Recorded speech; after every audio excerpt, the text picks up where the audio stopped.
Setelah Polda Metro Jaya menarik kasus dugaan penghasutan atas tudingan ijazah palsu Jokowi dengan terlapor Roy Suryo CS, hingga kini Polda belum menaikkan kasus ini ke tingkat penyidikan. Padahal baik laporan Jokowi di Polda maupun laporan Peradi Bersatu di Polres Jakarta Selatan sudah berlangsung sejak April lalu. Tapi hingga kini belum ada penetapan tersangka. Lalu apa yang membuat kasus yang menyeret Roy Suryo CS ini kian berlarut-larut? Kita akan bahas bersama mantan Kabareskrim Polri, Ito Sumardi. Selamat petang, Pak Ito. Selamat petang, Mbak Nadia. Pak Ito, ini kemarin kan Polda menarik kasus yang dilaporkan oleh Peradi Bersatu di Polres Jakarta Selatan.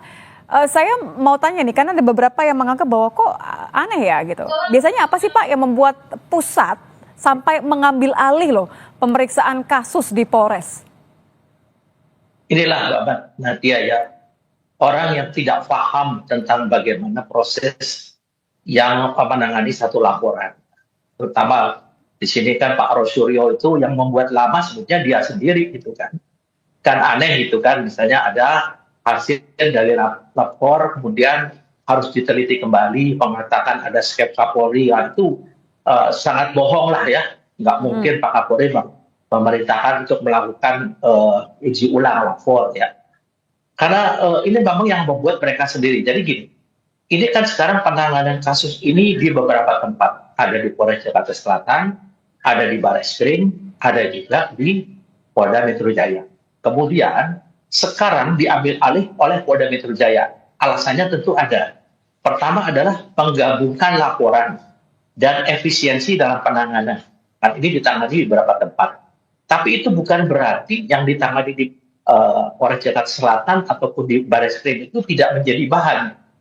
Nah, sekarang kan masih dilakukan penyelidikan ya di Polda Metro Jaya, mengumpulkan, karena di penyelidikan itu ya Mbak Nitya, itu adalah proses untuk bagaimana menemukan minimal 2 unsur pidana yang cukup untuk dinaikkan ke penyidikan.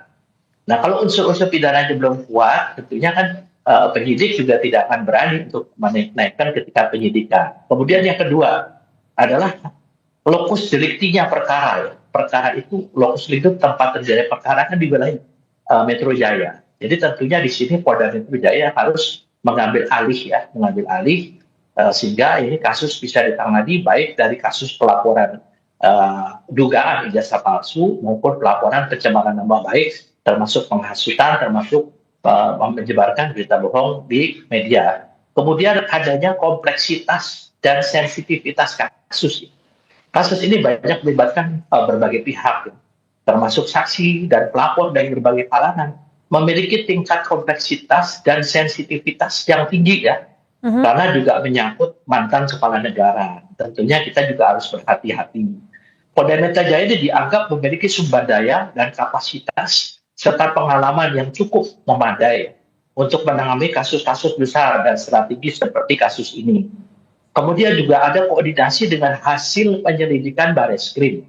Memang hasil daripada lapor itu belum menjadi alat bukti. Yang akan diselidiki dulu kan, di sana masalah autentifikasi dan mengenai penyamaan ya, yang mungkin ini. Kemudian Bareskrim juga kan setelah melakukan penyelidikan, nah tentunya hasil penyelidikan Bareskrim ini akan disampaikan ke Polda Metro Jaya.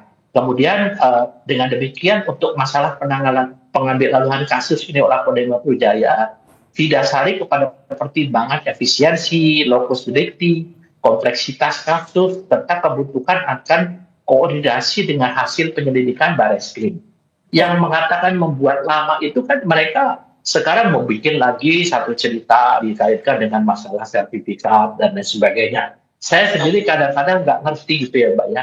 Orang-orang ini kan tidak paham dan belum pernah jadi penyidik, tapi merasa seperti lebih pintar dari penyidik.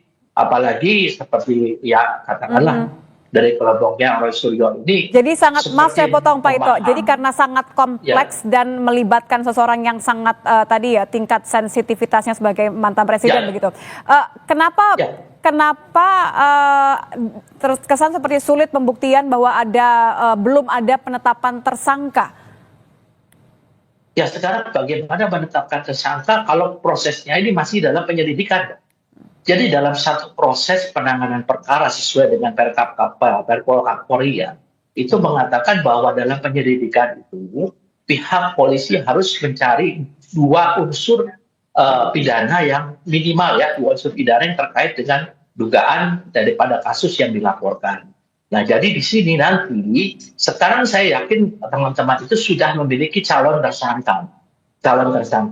Kita tentunya mengabaikan dulu ada lagi laporan tentang skripsi, ada lagi laporan tentang kuliah kerja nyata, itu tentu kita abaikan. Termasuk Kita perkara sedang pencemaran nama fokus. baik dan dugaan penghasutan, Pak. Apa yang kemudian Anda lihat ini lebih sulit dalam pembuktian dua perkara tadi, pencemaran nama baik dan dugaan Ya. penghasutan? Ya, bagaimana kita mau mengusut pencemaran nama baik dan fitnah kalau tidak ada alat bukti yang memenuhi unsur itu kan, Mbak? Kan sekarang memenuhi unsurnya adalah satu, ijazah itu kalau betul-betul nanti dianggap oleh pengadilan itu adalah asli, maka tentunya itu unsur itu terpenuhi. Nah sekarang pertanyaan saya, Mbak, ijazah itu kan produk daripada satu lembaga, lembaga. Kalau lembaganya sudah mengatakan asli, kemudian si pemegang ijazah itu menunjukkan kepada pihak Polisi CS, apa dia yakin? Namanya di mindsetnya sudah itu palsu. Nanti kalau diselidiki oleh Barreskrim, kemudian mereka mengatakan bahwa lapor tidak independen, minta di Baik. Singapura lah, di mana lah. Jadi ini yang membuat lama sebetulnya mereka itulah, Mbak. Demikian. Terima kasih mantan Kabar Eskrim Polri Ito Sumardi. Selamat petang, Pak Ito. Kami berikan informasi.